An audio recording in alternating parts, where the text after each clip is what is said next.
identity and self-confidence. So these two things go together, right? The kids of Indian origin in the US have the serious issue of they getting mainstreamed. In the process, they lose the Indian identity, which will help them stay different, but at the same time remain Indian American. However, the kids do not have a good grasp of their mother tongue, do not have a good understanding of India and the values that they can bring to the American society through Indian values. Even talking in their own mother tongue is a big pushback. Like, even though they understand, they read or write or do anything, a number of things. But as soon as they see another kid who speaks the same language, immediately they switch to English and they forget to talk in their own native language. They get entitled saying that I can't do this because I need somebody else to help me out. Such simplicity is not there. That is the biggest thing that I feel that as a parent, I cannot even teach them unless they experience that. You're not completely dependent on your iPads and televisions and things like that. Probably they should start this sort of a course for parents as well. In order to know the beauty of it, you need to experience it. That's what I feel. What we have done through Agastya here, and especially in the Unmesha camp along with SAFIC, is to help them get an orientation to what their identity really is.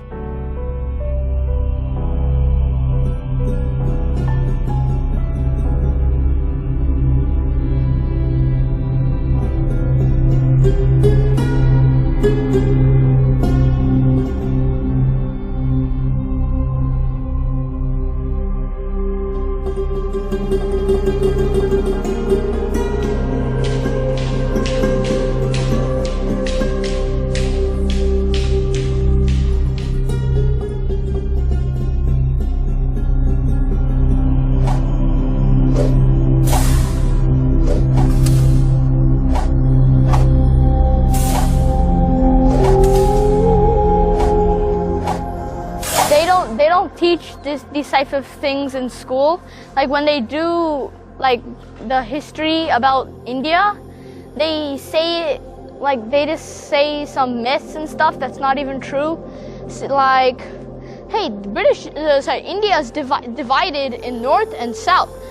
There's a big difference between north and south, but they're actually one. And this rich Indian, the Hindu culture, is just so diverse and great. I barely have any words.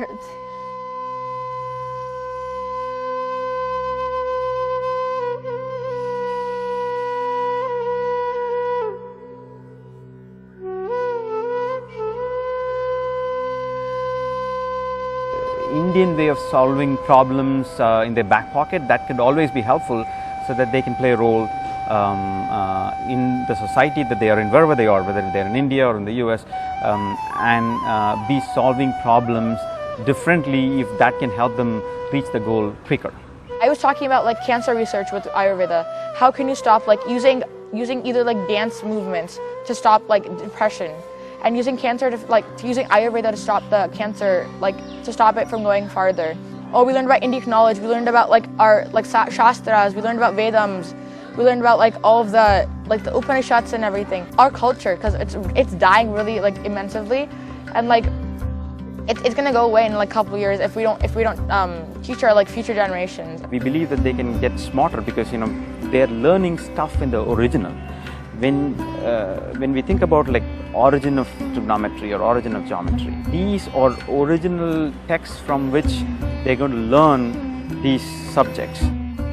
I want to be a professional football player, and I want to go to Europe or Spain or one of those great clubs, and there you earn a lot of money, millions and millions of euros or all that stuff.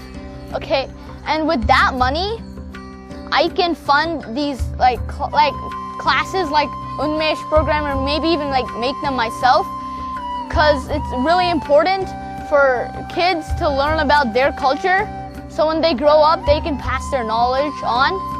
So I feel that that's a very rich part of being Indian.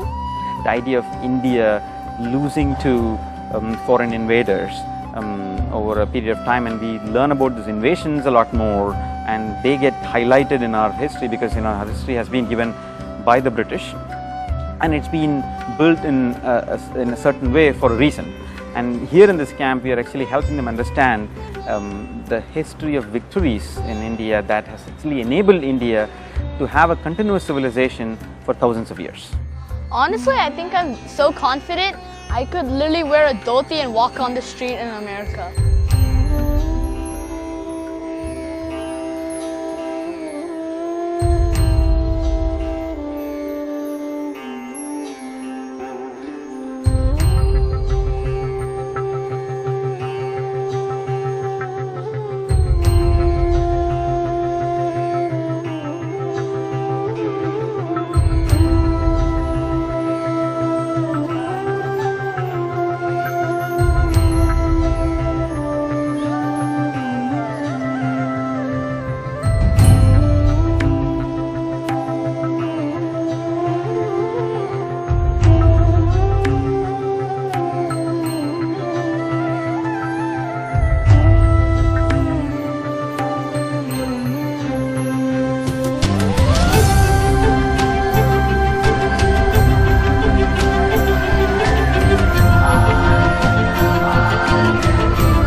The broadcast is now starting. All attendees are in listen-only mode.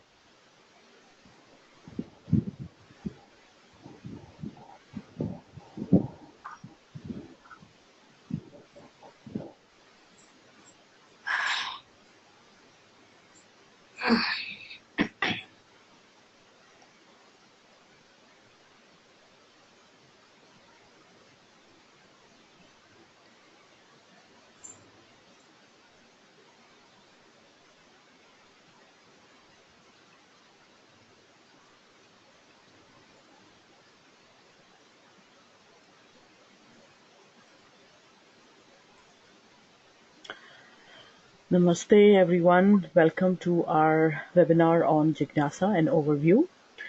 Just a few housekeeping items before we start.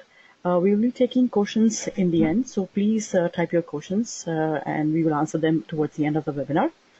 We also have two polls that we would be doing it regarding the time zone and the country. So let's get started. What we will be covering in this webinar is why, how, and what. That would be covered by Sri Balaji Mohadaya. Personal experience by a parent who has actually raised decolonized kids. She will be sharing her experience with Jaya Vijwanathan ji. I am Sangeeta Bhari. I would be covering some details on Jignasa classes. Before I give it to Sri Balaji Mohadaya, I will just play a video for you guys.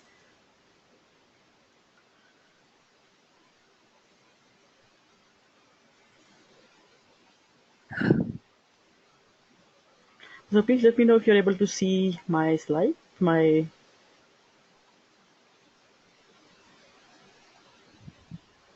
Yeah, I can see it. Okay, perfect. Thank you. I'm going to start playing it.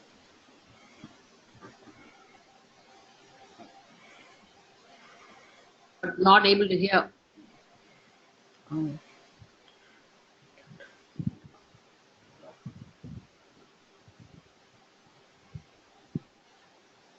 Can you full screen as well, please? Are you able to hear it? No.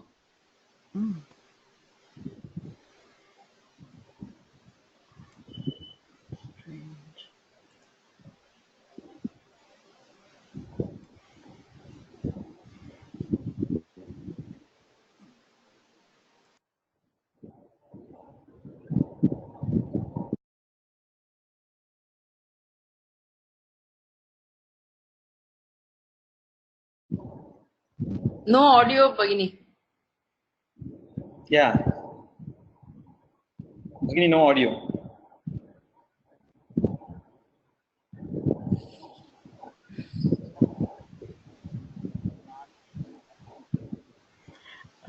Okay. Hello. Hello. Yeah, I'm just trying to see why there is no audio, because should be. I can hear it fine. So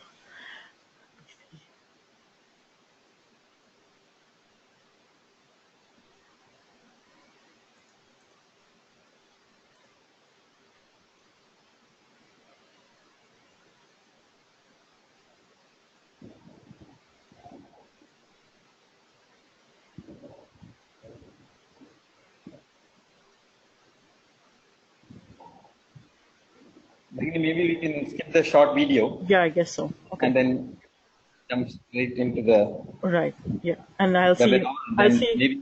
Yeah, towards Yeah. the end if I can play it Yeah. again. Yeah. Yeah. Let's just do that. Yeah. Sure.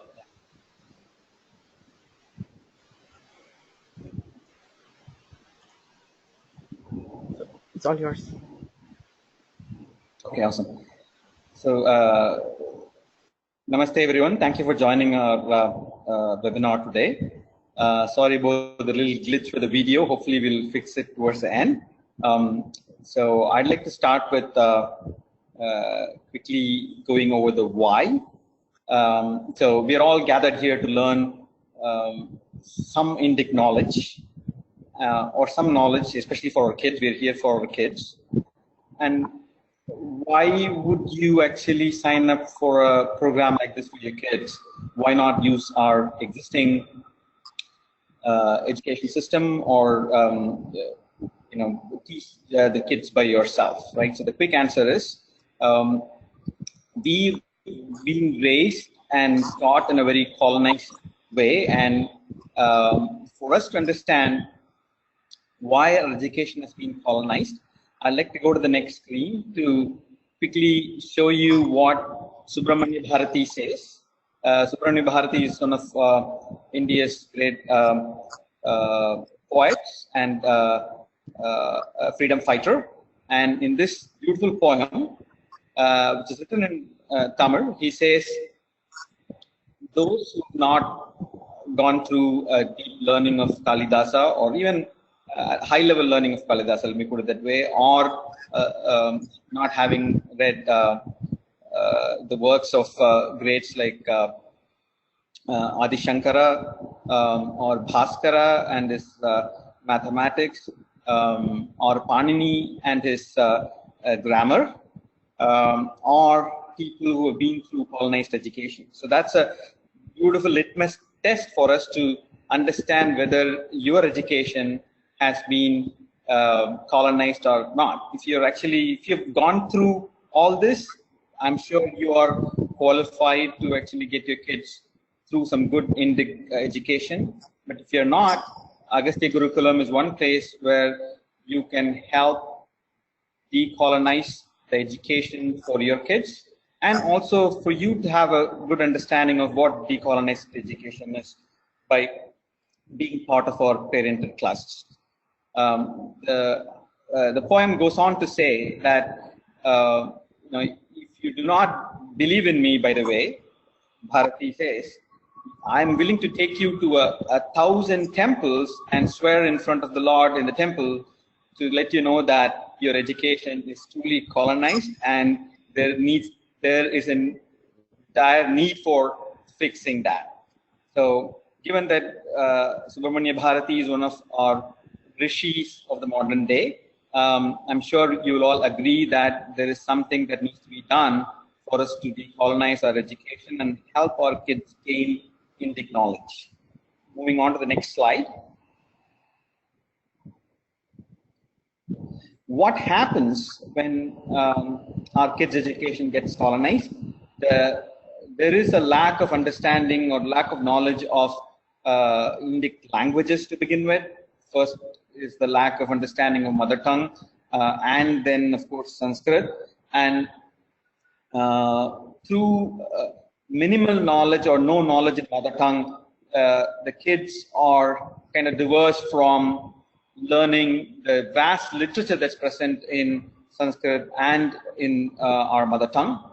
And a new kind of culture sets in, and the kids are very disconnected with the extended family, grandparents and uncles and aunts. And finally, we end up producing a generation of kids who lack a lot of what's called Indian EQ, which I'm sure you can relate to looking at your grandfather or your parents.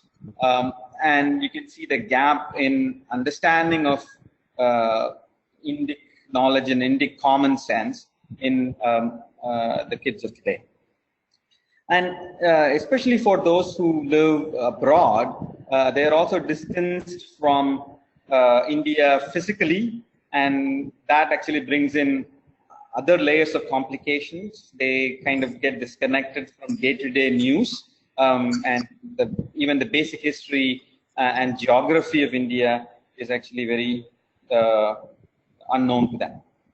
Moving on, what this in turn creates is kind of a pressure to conform to the new world or the modern world, where their eating habits change, and especially in the US, kids do not feel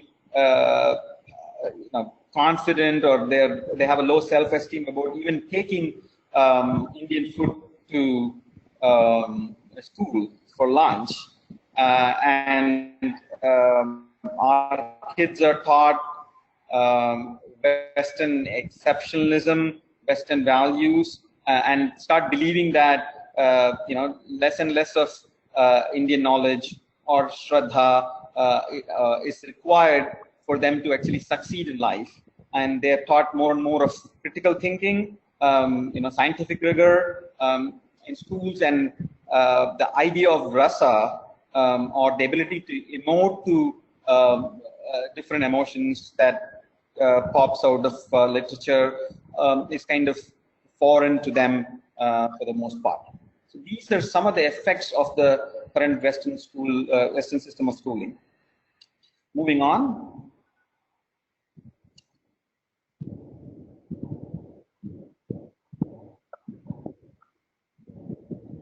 Here is a slide that captures a research that is run by the World Economic Forum, which is an organization connected to the United Nations. And they've actually listed out 16 skills that are important for kids to succeed in the 21st century. You can see that several of these skills are not actually taught in today's school system. You see the ones on the right, like curiosity, initiatives, persistence and grit, adaptability, leadership, and social and cultural awareness. These are things that are hardly dealt with in schools today. And our effort here in Agastya is actually to resurrect some of these learnings that were present in our pre-Macaulay school system, and see how we can bring that back to our kids who are going through learning in Agastya Gurukula. Moving on.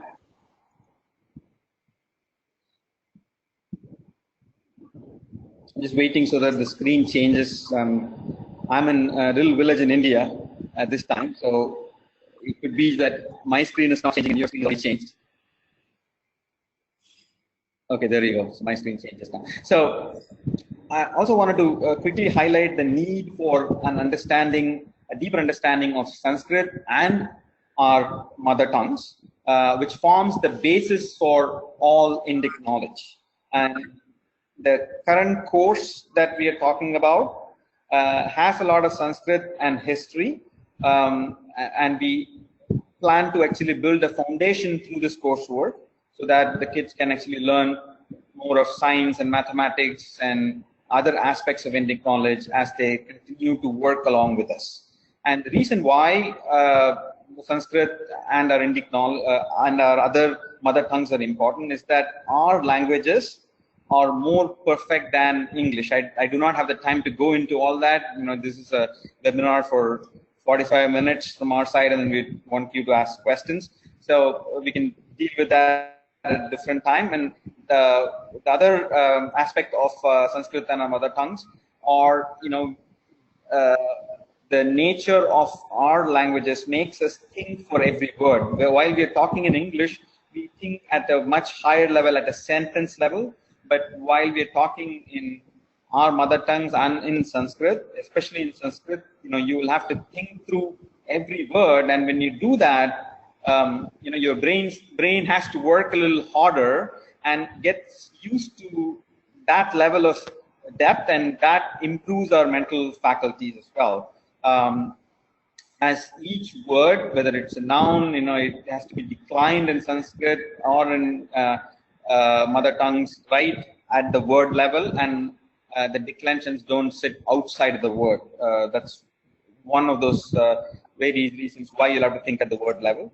And then Sanskrit and our mother tongues have an unmatched amount of literature that makes them a storehouse of knowledge of kavyams written by great people like Kalidasa, Bana, Bhasa, and so on, and the darshanams that where we learn different philosophies, knowledge of mathematics, science written by Aryabhatta, Bhaskara, Varahamihira, and so on and so forth. So all this is currently not accessible to the kids that go to the current day schools. And it's our effort here to unlock this knowledge for our kids to learn newer ways of solving problems by learning some of all this and having to get a good exposure through Agastya Gurukula. And then our languages builds an innate ability to learn other languages, especially Sanskrit. Once you have a good grasp of Sanskrit grammar, it becomes really easy for one to learn other Indian languages to begin with, and any other language in the world. The Sanskrit gives you a very good template of how you can learn languages. And given that Sanskrit is a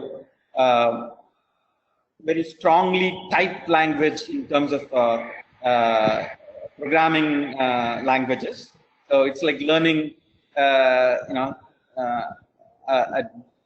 deeper programming language like C++, and that actually gives you the ability to learn some of the other languages easier. And this also applies in the computer world as well. So once you learn Sanskrit grammar, that can be very easily extended to computers as well. Computer programming and so on becomes easier for those who have a good grasp of Sanskrit.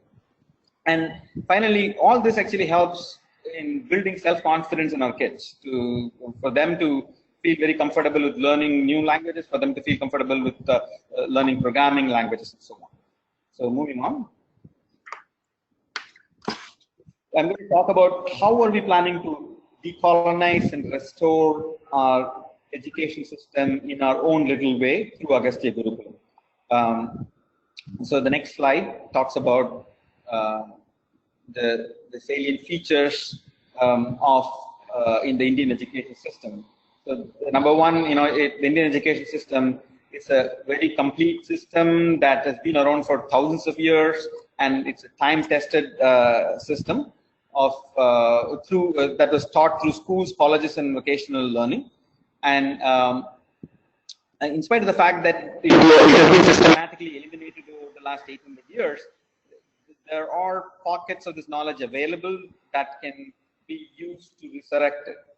And it promotes critical thinking, unlike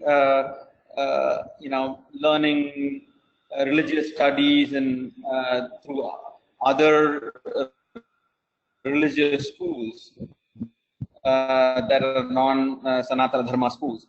Our basic system, although it is dharmic in nature, it is also very, it's tied to scientific rigor and critical thinking. It lends itself beautifully to STEM, which is science, technology, engineering, and mathematics, which is taught in our schools during the pre-Macaulay days in India. And it's also built with a lot of rasa, especially a literature written by Kalidasa, Bhana, and Bhasa, have like things that can help your kids gain the ability to emote across various emotions that can be brought out through the literature that's written by such great poets. And that's available in Sanskrit in abundance. And Rasa itself is a Shastra that's very well developed in India. And every Shastra is built with a higher goal. So our learning is built with a higher goal. It's not about just learning mathematics and be done with that. Through mathematics, you also learn philosophy. Through mathematics, you also learn spiritual elevation in India. So that's the beauty of our system that lends itself not only to learning the material aspect of a Shastra, but also using the same Shastra to learn something greater than the material. And our system is built with Indian symbols. So one of the huge problems that we have today is loss of symbols all across India. And our Shastras, when you learn, whether you learn mathematics or science, it's built with Indian symbols, and our kids will actually be able to imbibe those symbols and use them in their day-to-day living as and when they go through this kind of education. And so this education is very holistic and integrated in every way, in short. Right? Moving on to the next slide, we talk about like the main parts of our education system. It was called Ashtadasha Vidyasthanas, or the different aspects of our learning. So the 4 Vedas, of course, followed by the 6 Vedangas, and the 6 Vedangas cover things like grammar, phonetics, learning the thesaurus, learning astronomy, and so on and so forth. And then the Upangas and the Upavedas. Given the shortage of time, I'll skip all that. We'll anyway be dealing with all this in our classes. Moving on, this is the quick list of the 64 arts that were taught in India. Not that we're going to teach all these arts and all the 18 Vidyasthanas, but we have a good understanding, and our curriculum is built in such a way that, you know, your kids will, if they decide to pursue some of these things, will have a very good base and have a good introduction to the key aspects of these various Shastric sthanas that we are showing you. Moving on. So overall, you know, quickly to summarize the advantages, you know, it helps in building confidence in our kids, and confidence not just in themselves, but confidence in their identity of being Indian. The learning through Agastya Gurukulam helps them in building newer pathways of solving problems, you know, solving problems not only in science and math, but also in life in general, right? And then it builds that Indian EQ that we have lost over the years. As you know, they would start learning symbols and solving problems the Indian way.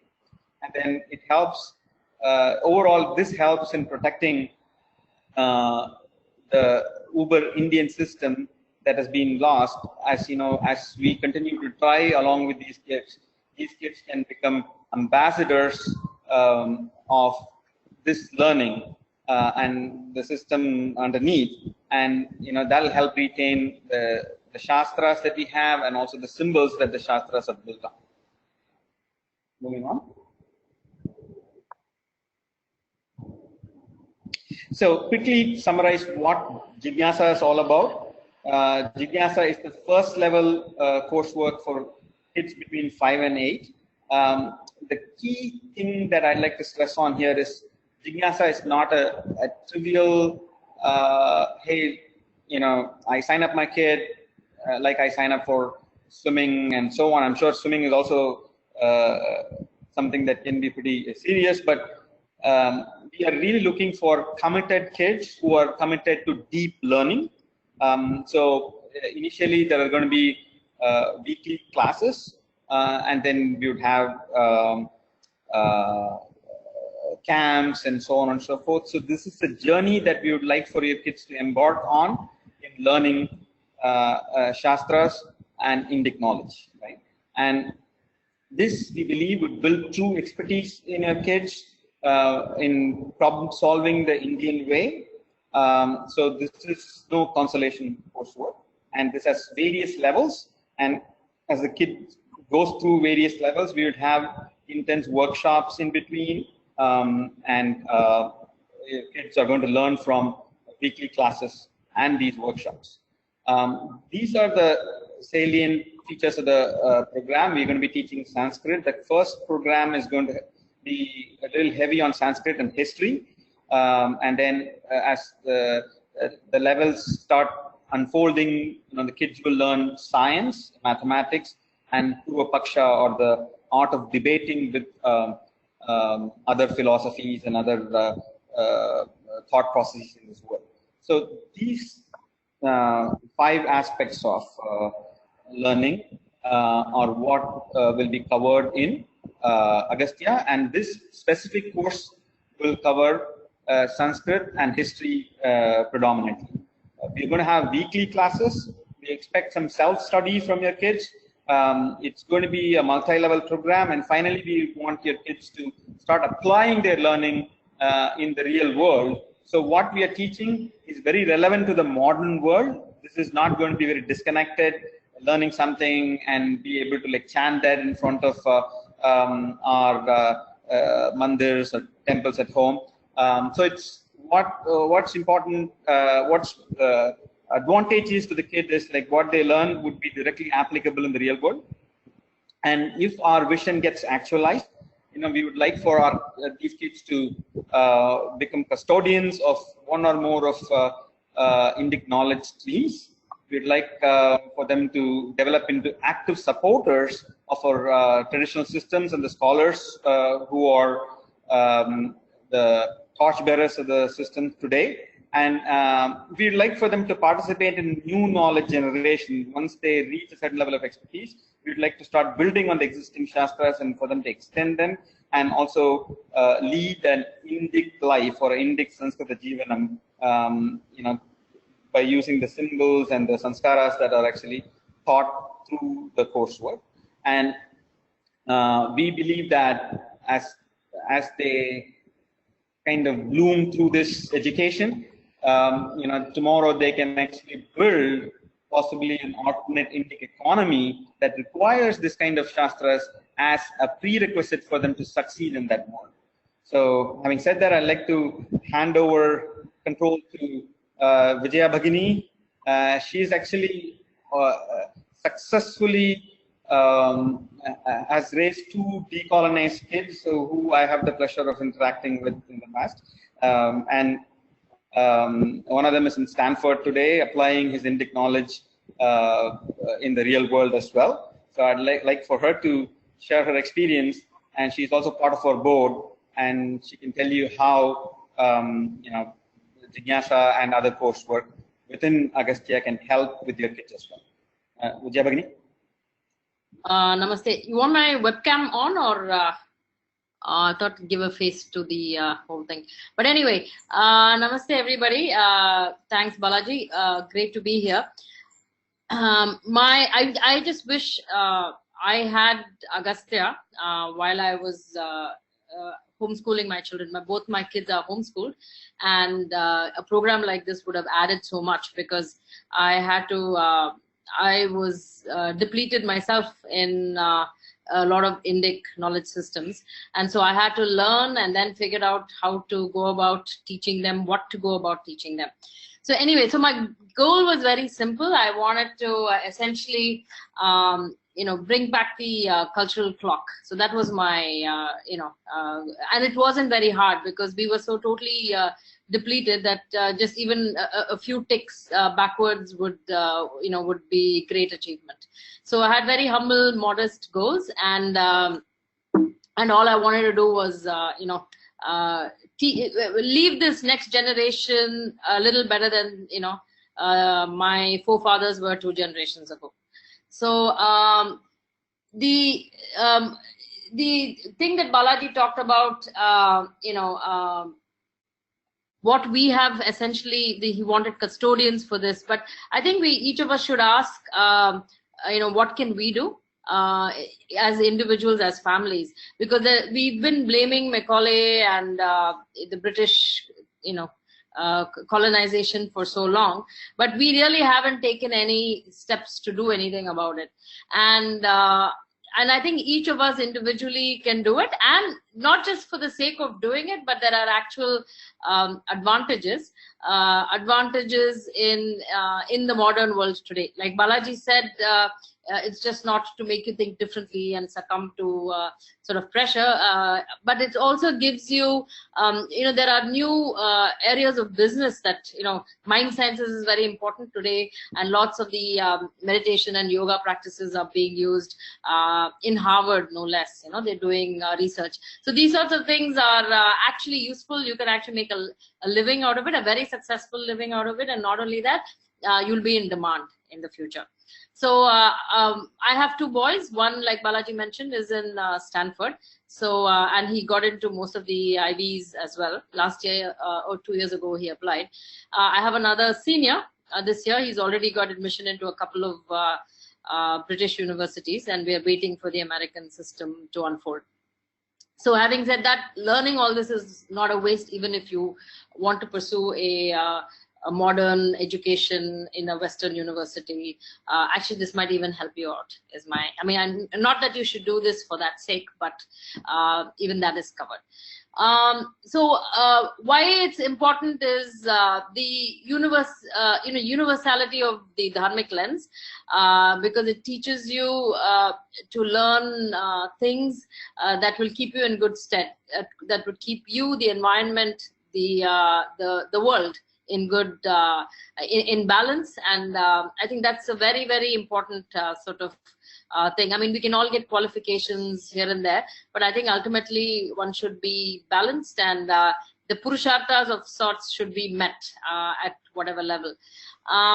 We, like Balaji mentioned, we need custodians, and somebody's got to do it. So it might as well, the fact that you guys are here is that at least you're interested. So we have no takers, so we have to put it upon ourselves to make sure that we take responsibility and become custodians of this knowledge to help propagate as well. And as I said, each one of us needs to ask what's in it. What's my contribution and how can I help? So what did I do? I homeschooled my children with Western and Vedic sort of education. The Western, even in the West, which is not really adopted by mainstream American schools, but the mainstream American schools are into this mode of discovery. Yeah, they are into this discovery. So they'll ask the second grader to write a haiku poem and things like that. Whereas in the classical Western sort of system, which is very Greek Latin based sort of system, and which many of the homeschoolers in the West use, they follow something called the trivium. And the trivium is essentially divided into 3 phases. They have the grammar phase, the logic phase, and the rhetoric phase. In the grammar phase, the Western kids learn a lot. In the Western classical education, kids learn a lot of things by heart. So they don't go out and write a haiku poem when you're 6 years old, but instead they learn 1,000 poems of, of great poets, of Western poets, Wordsworth and Longfellow and all of that. And then when you commit to memory 1,000 poems of some great poets, you then realize you're not fit to even write a poem. So that's basically what they do. So in the grammar phase, you commit a lot of things to memory. And in the logic phase, which is sort of the middle school years, you will learn logic. So in the grammar phase, you don't ask, oh, why am I learning it by rote? You just learn it by rote because that's what you're supposed to do. So you learn your times tables in mathematics, you do all of that. We don't ask, why should I learn? Because it has a use later on. And when you're young, really young, your mind is like a sponge and you can actually learn a lot. You can commit a lot of things to memory. And that's what even our scholars, our traditional scholars do. They commit a lot of things to memory, and then they figure out, the whole of, the Upanishads will be committed to memory, and then the Tatparyam of the Upanishads will be learned as you get older and more mature. And then you can just bring back those verses to the front of your mind, and then you have the and then learning just takes off at a different level. So similarly, the classical education people in the West also do the same thing. So the logic phase, they learn about how 2 + 2 becomes 4. And then in your high school and beyond, they have something called the rhetoric phase, where they learn to analyze, debate, argue, and those sorts of things. And so that's and you can do that effectively because you have all these references committed to memory, and then you can think logically by then, and then you can put together cogent intelligent arguments and debates and have successful debates. So that's the system that, when I followed homeschooling, I took that part of the Western. We were part of a classical homeschooling co-op. We followed that. And then on the dharmic side, our underlying theme, essentially everything we did, we had to sort of look at, or the rubric we kind of used was, are we contributing more than we're consuming? So even if it's environmentalism, whatever it is you're talking about, and then, you know, are we doing things? Are we always fighting for rights versus are we saying, okay, what am I? You know, what is my kartavyam? What is my duty? What is my responsibility? And then also at the end of every task, you have to ask yourself, what is the benefit to the collective versus the benefit to the individual? So because our you know, Vedic lens has always been, the Indic lens has looked at the benefit of the collective more than the benefit of the individual, and so we sort of look at the world through this sort of a rubric. Yeah. Next. So specifically, what does it mean? Yeah. So bhasha was very important. Sanskrit, Tamil. I wish I could say I successfully did the Tamil part, but not so. My boys learned more Tamil than I did, and you know, and studied Bharatiya, the poet that Balaji brought up in the first slide, and they also learned some of the basic Tamil sayings and things like that. Sanskrit, they did a lot more because thanks to Samskrita Bharati and things like that, we had some resources, so we could do that. My older one, in fact, took a gap year and went to North India. So he got into Stanford in 2018, and he took a gap year from Stanford and went to a Gurukulam in the north to study Vyakaranam with a Pandit in the north. So essentially, just lived there with 2 sets of dhotis and then just live with the Acharya and learn. And that was really, really helpful. So I hope one day, Agastya, we can make it, you know, instead of just having weekly classes, we can make it into a proper live-in type Gurukulam. So someday, hopefully. And then Kala, Krishi, you know, Krishi is something that I wanted to, but then I live in a big city, so I couldn't really do much of organic farming and things like that, but at least some basic gardening and that sort of thing. But Sangeetam, they learned Shastriya Sangeet, they both are Carnatic musicians, and they're into instrument making and things like that. There are traditional, you know, instrument making, and if you go into even watching lecture demonstrations of stapatis and things like that, there's just so much to learn. And our life was sort of based on the idea of Panchamaha Yajna, and you know, the 5 yagyas that you know, which is you know, sort of listed in that, where every day we would do a little puja to the Ishta Devata at home. We would feed the crows and you know, and water, do a little Tulasi puja, and then we you know, we of course go out and help people as needed. And then also Brahma Yajna of studying the Gita or something was one of the Shastras every day as part of your daily rituals.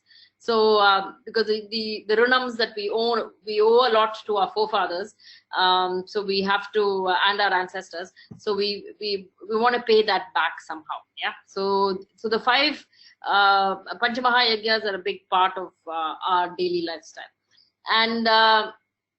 And then of course they had exposure to Indian sciences like gastronomy. I teach the boys how to cook in traditional utensils, you know, and the differences in tastes, and then how you know, I gave an example last time. So you do now this fortnightly fasting and all is a big thing. So on Ekadashi, when we fast, on Dwadashi we get the fresh greens. We do yeah, you know, there's a special gooseberry that you get. So there are these, so you follow the Vedic calendar, so you're aware of, you know, what is the Tithi today, what is the Nakshatram today, and should you fast, should you not, and what should you eat when you fast, and how is that made, and so just this whole thing of, so the subjects are not just in silos.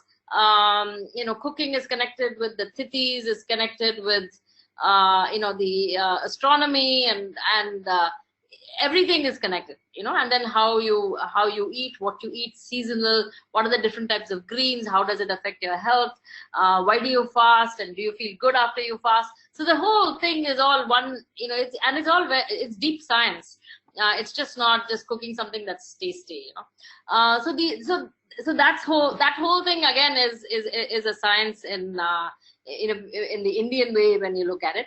Then of course I happen to live in Chennai. I moved to Chennai from the US, so there are tons of experts who come and speak on iconography and epigraphy and temple architecture, and we're trying to bring some of these lectures to you through Agastya, through classes as well as field trips. I think last time we did a field trip to Chidambaram, and so the children need to understand why is a temple different from any other place of worship. What are the agamas? What is a prana pratishta? Why? What are the different kinds of pratishtas there are in different temples? How is a Kerala temple different from a Tamil Nadu temple? And I think most of the adults, as adults, we ourselves don't know that.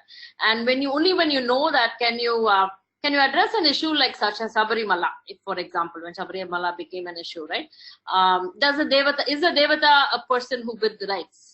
In fact, yesterday is Rama Janma. So how is that related to the legal system?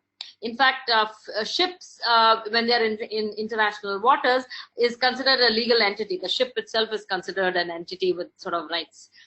So similarly, our rivers entities are individuals, because we look at it as a devata. So does a devata have sort of rights, and can say who can come and who can't come and all of that. So anyway, so these sorts of issues, when we can't use a Western lens of legal lens to sort of sort out these problems.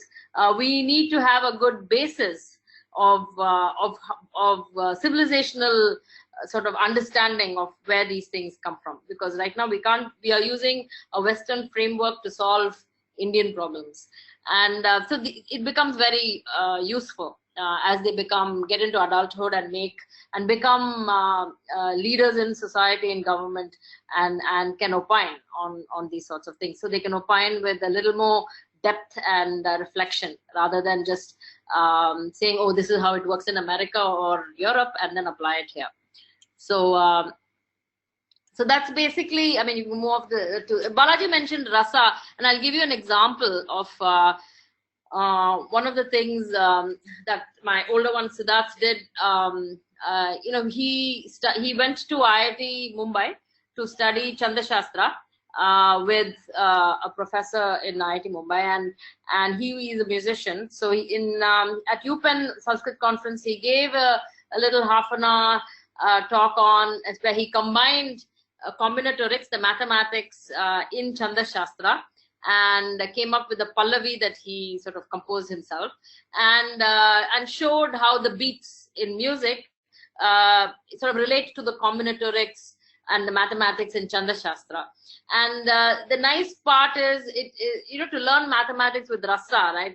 In poetry, with beauty and aesthetics, it takes it, and I mean that's when you truly appreciate the beauty of mathematics, because you look at the rhythm of it, you look at the aesthetics, and then you begin to enjoy it at a different level.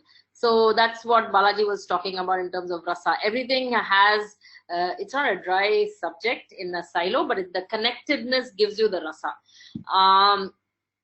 And the another example I would, the boys, they learn English. Like I said, they learn it in a classical co-op, and over there, see, if you look at the English meters, right, you have iambic and spondic and anapestic and all these sort of meters in English, and it all depends on whether a syllable is stressed or unstressed. So if I take the word mournful, as an Indian, I'd say mournful, I'd emphasize full, and that becomes mourn is sort of unstressed, and then mournful, and full becomes stressed. Whereas the Westerner says mournful, which is mourn becomes stressed, and the full is not stressed. So there's just so much confusion between because of how we pronounce things in English. And whereas if you look at Sanskrit Chandas, right, it's very black and white. It's so clear that once you understand the rules, it's so clear and well structured and laid out like anything else in Sanskrit. And so I don't have to tell them anymore that which is sort of more precise and more well laid out and has more depth.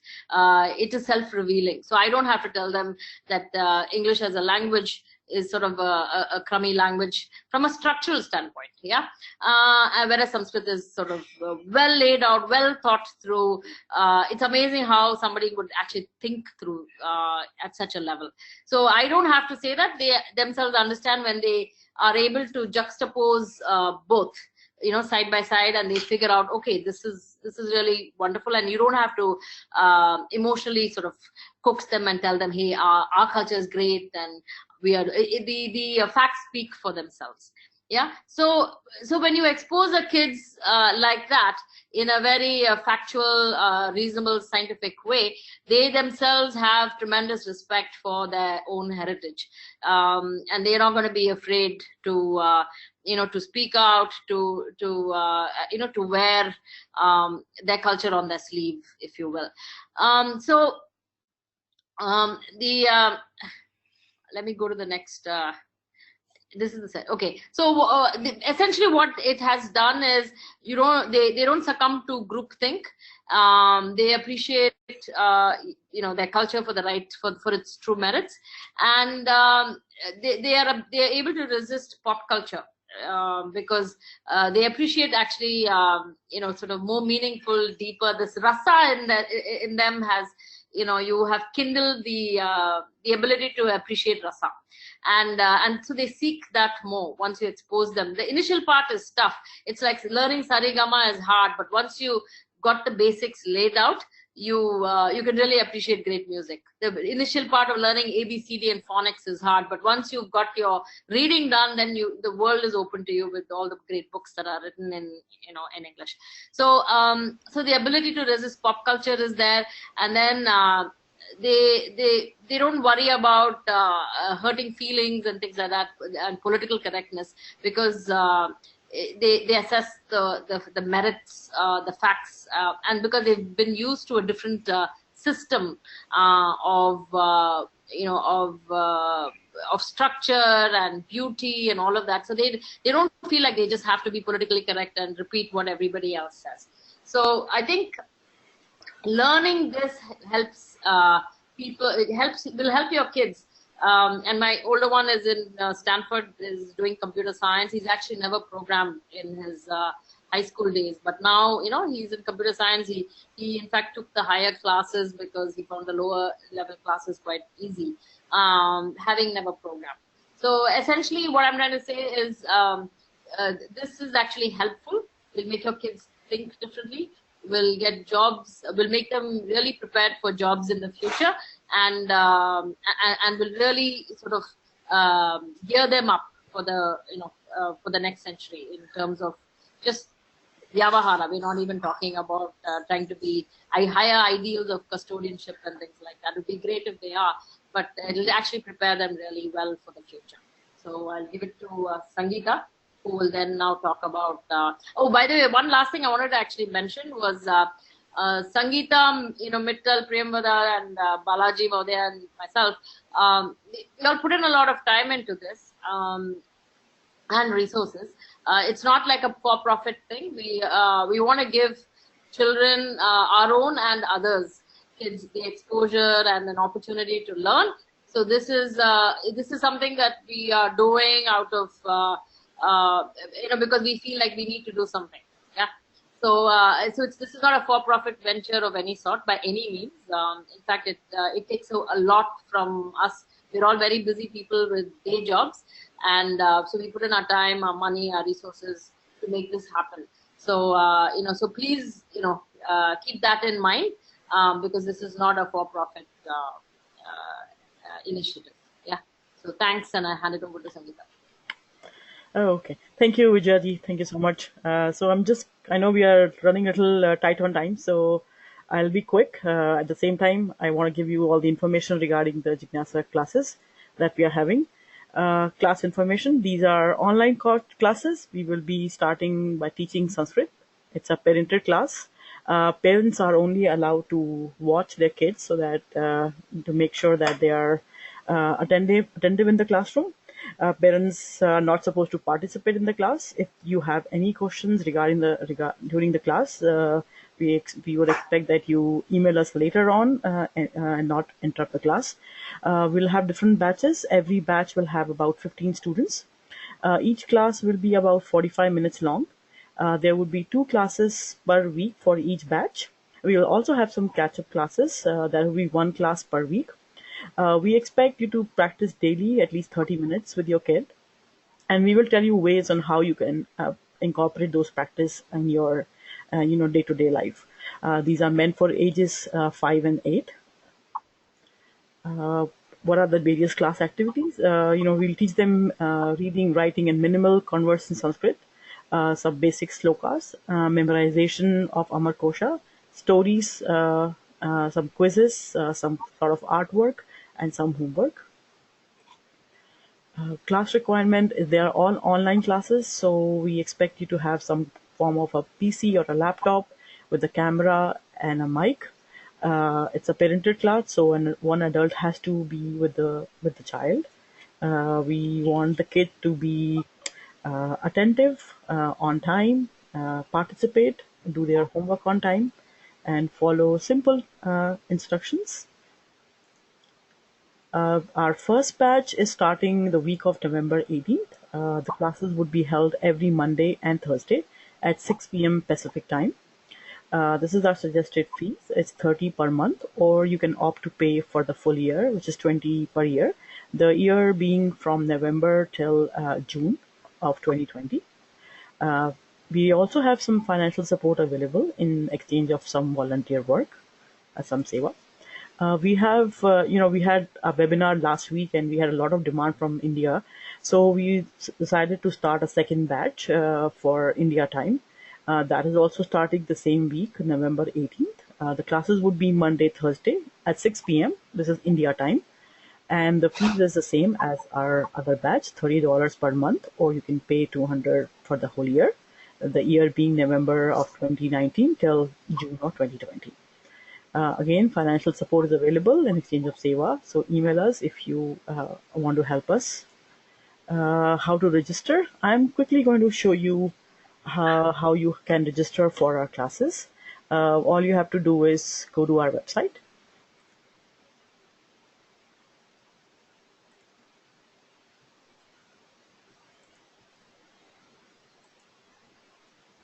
Okay, just want to make sure you guys are able to see my screen.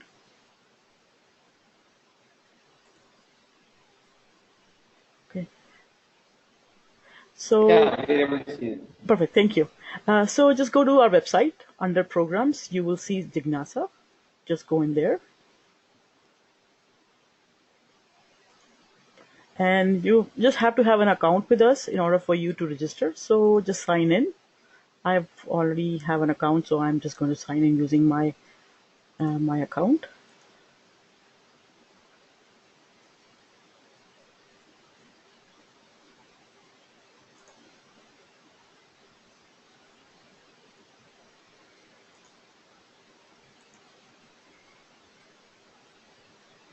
And just fill in your details. Your address is required, so we know if you're coming from India, then you're registering for the batch number 2, the India time.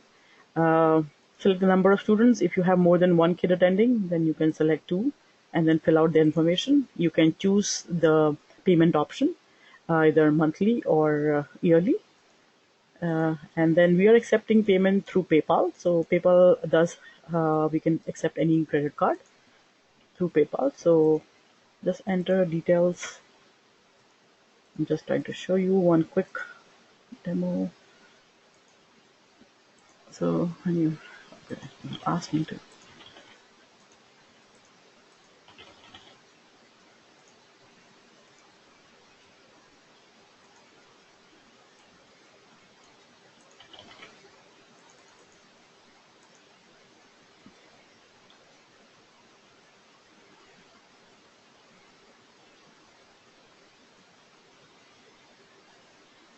So yeah, just give in your credit card information, and that's it. And then you get registered for the Jignasa program.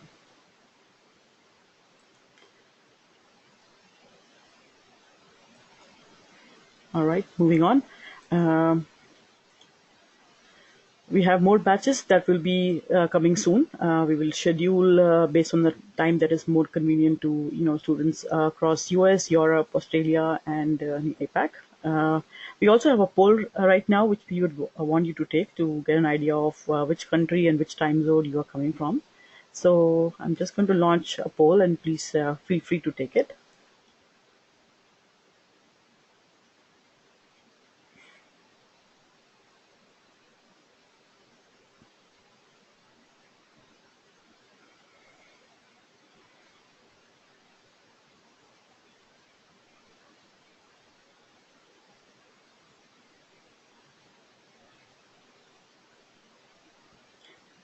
I have another poll that I'll start, which is going to capture the country. For some reason, this poll only lets me have five options, so I couldn't give all the time zone all across the world. So I have another poll which captures the country, so that we give an idea about some time zone in different areas. So I think I'm going to start the other poll and close this one. That's the second poll. Please go ahead and answer that one.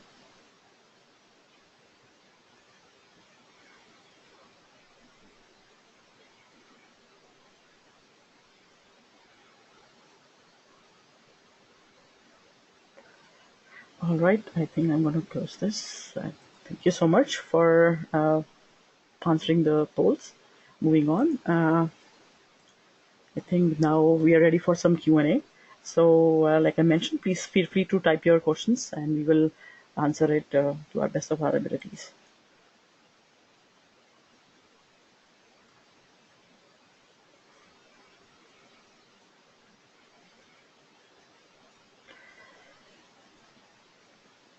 There was one question regarding 30 minutes every day. We don't expect that you have to sit 30 minutes at one given time. We will try to give you ways to incorporate that in your day-to-day life. Like, in the morning when they wake up, play something for them. At night, play something for them. Or when you're driving with them in the car, practice with them, counting in Sanskrit and other things. So, those kind of fun things for them to do that we will do. I'm seeing some more questions coming in, so let me jump onto that as the next one. I am based in Europe. My question is regarding setting up something at a convenient time for Europe time zone. Yes, Kiranji, we will. If we have enough number of students, we will definitely be starting a batch that is more convenient in the Europe time frame. So please spread the word, and we will be more than happy to start a new batch that's convenient in the European time frame. I have another question. If kids can sit through the class, are parents still supposed to sit and stay along? Well, it's it's up to you. Preferably, yeah, if you can sit with them and or you can learn, see what we taught and teach them a little later on. That would be good. Another thing is we'll try to record these sessions so that you can watch them at a later point as well. So that would be one thing. What is the future of this course? After completion of 1 year of this course, is there any continuation next level courses? Yes, we will be posting out the curriculum for this particular course for this year. So then you'll get an idea of what they will achieve by the end of this year. And then the next level would be building upon what they have learned and going to the next level as well. Next question is, if one misses the session, to watch in case, Kiran, I didn't quite, to watch in case when one misses the session. Like I said, we were recording these sessions, so they would be able to watch it later on as well. Plus also we'll offer flex classes so that if they miss a class, then they have an option of attending a flex class that is offered. Homework is, like I said, it could be, what they've learned in the class, maybe counting in Sanskrit. So you do the fun activity with them in the car or something. So, they they can memorize it and they remember. Same thing for shlokas that we teach them, so they can, you can play the audio in the car or in the morning, so that they remember and they do it. I think I already answered. Somebody asked the same question, an example of a homework. Can student complete 8 years? Currently, 8 years, 2 months can join this course. Yes, yeah, absolutely. Somebody who's 8 years and 2 months can definitely join this course. Even if the kid is little older than 8, maybe 9 or 10, we might consider him. We don't or her. Please feel free to email us, and definitely if you are interested and they want to learn, we are more than willing to take kids who are a little older than 8 years as well. Like somebody says, if a kid misses a class, is there enough time for catch up? Are these classes recorded? Like I mentioned, yes, we will be recording these classes. So, and we'll also have a catch up class, so they should be able to, have time to catch up on what was missed. And plus, we will be repeating things as well as we go along, so they'll have time to, if they miss something, they'll be able to learn what they have missed. Aparnaji thing. Aparnaji from India, isn't it? Is any other mode of payment available? We are accepting all credit cards. So you don't have to have a PayPal account. You just have to have a credit card online to be able to pay through online. Method to make payment from India, can we make it from a debit card? I will have to look into it, but right now we are only accepting it through PayPal and credit cards. So that's all we have right now. If you have any other options other than Monday and Thursday evening for North America. Currently, no, Prasannaji, we don't have anything right now, but as I mentioned, we would be coming up with more batches. Can you please share the detailed curriculum? Yes, like I mentioned, we will be sharing it pretty soon with anyone who register for our program. Or if you are considering to be registering for our program and want to know this, please email it to us and we will get back to you with the details. Sangeeta ji, sorry to interrupt, to answer Prasannaji's question regarding Monday and Thursday. And if one of those 2 days works, I think initially it may be a good idea to come on board.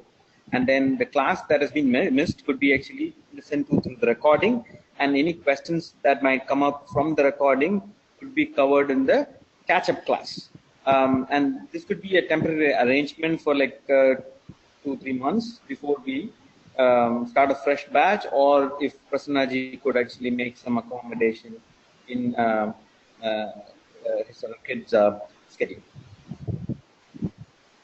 Okay, the next question is, after registration, if our family is moving with me to another geographical location for job purposes,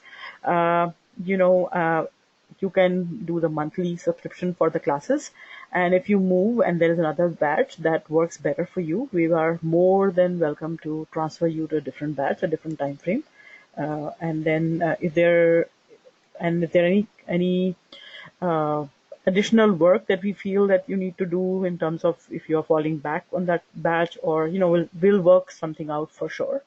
I don't know. Next question is, I don't know any Sanskrit. Would it be possible for me to help my kid with the homework and coursework?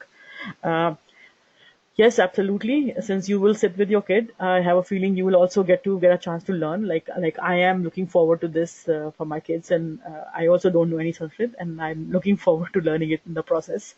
And if you know any of the other Indian languages, you would be amazed at how quickly you will be able to pick up the language.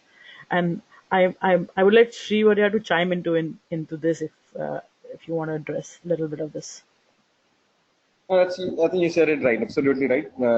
Given that you already know an Indian language, you know quite a bit of Sanskrit, and you'd be surprised how much of help you can be to it. Next question. Ash mentioned there will be some camps. How that will be planned, as we are from Kharagpur. Okay, like Srivarya mentioned, we will have camps, but for this age, I'm not sure we'll have any camps for this age group. Our camps are for a little much older kids, 12 plus.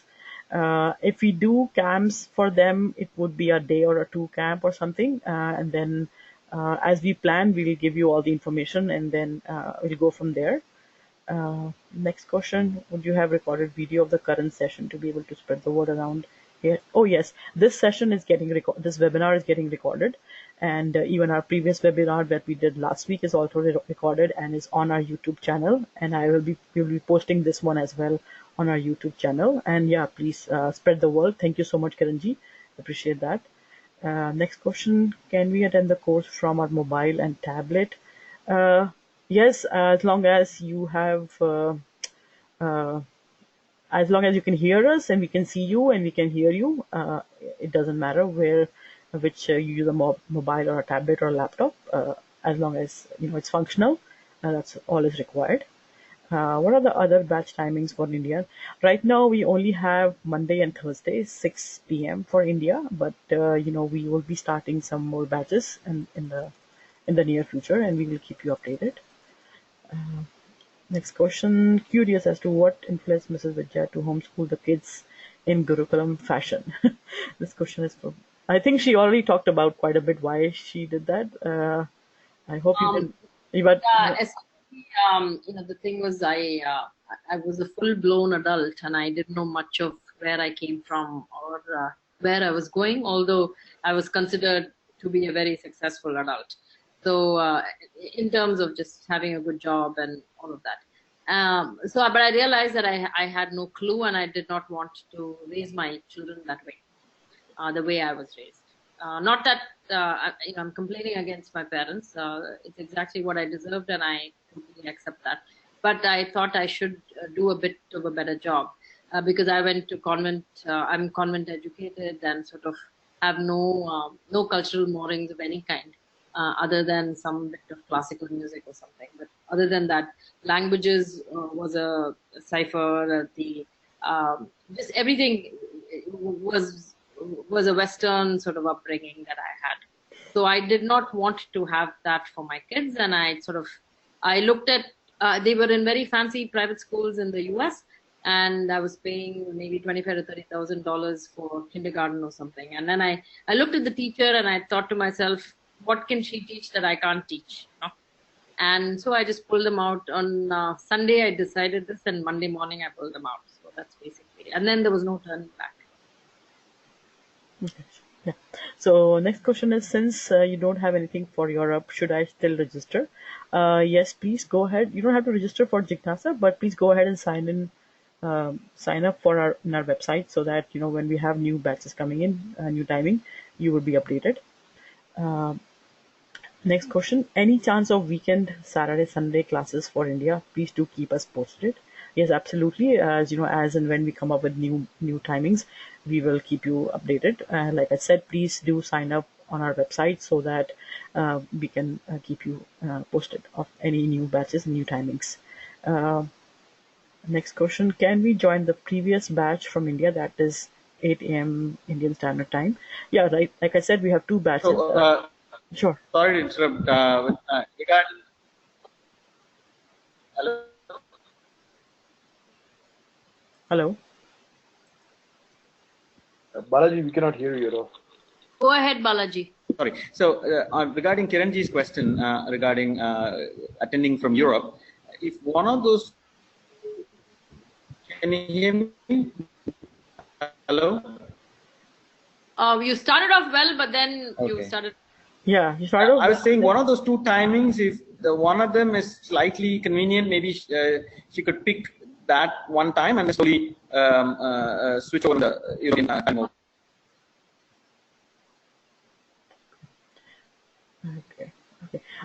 There was a question from Sachinji. Can we join the previous batch from India, that is 8 a.m.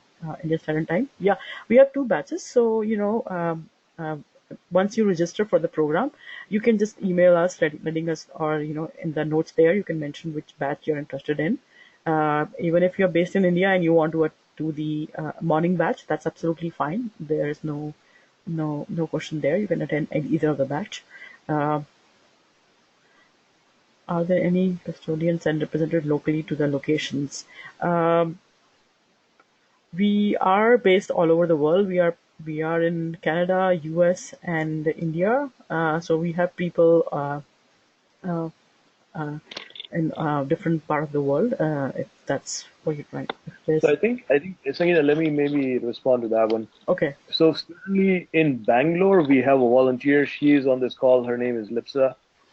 She is willing to help coordinate a small batch if some people want to come together and have sort of a common class or something. So we certainly have that possibility in Bangalore.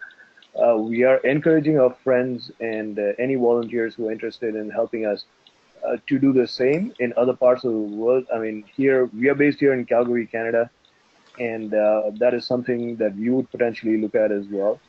So yes, it is very much possible for people to come together in different locations and sort of do this collectively together. Right now, I mean, we are sort of a virtual organization. We are based, in Seattle, in Calgary, in Canada, in Chennai, in India, and in New Jersey, in the U.S.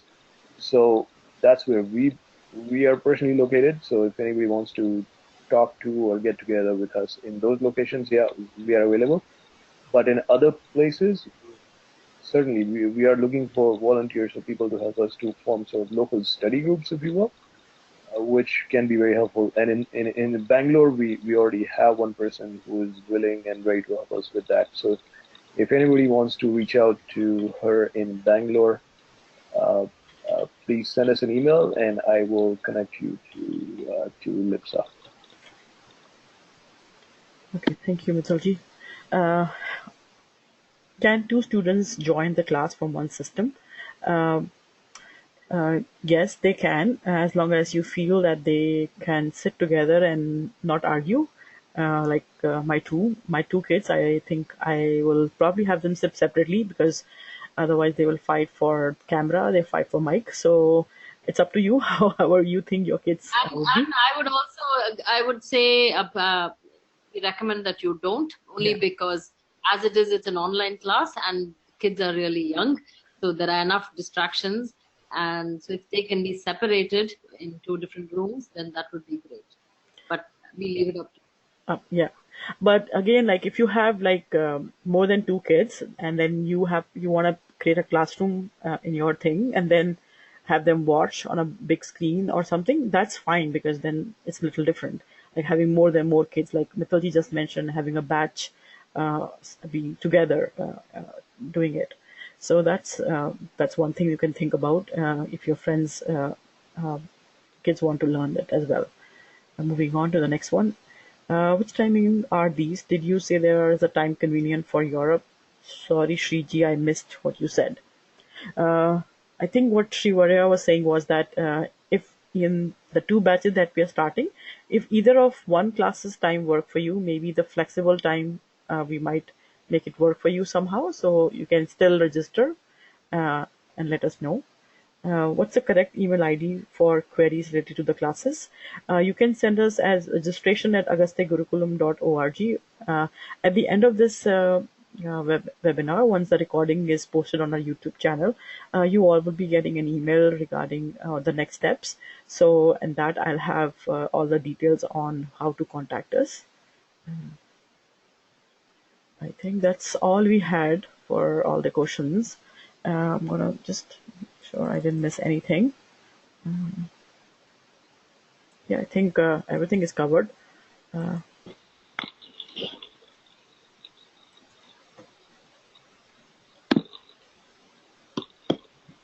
Okay, I have got a few more questions. What timings are the two batches?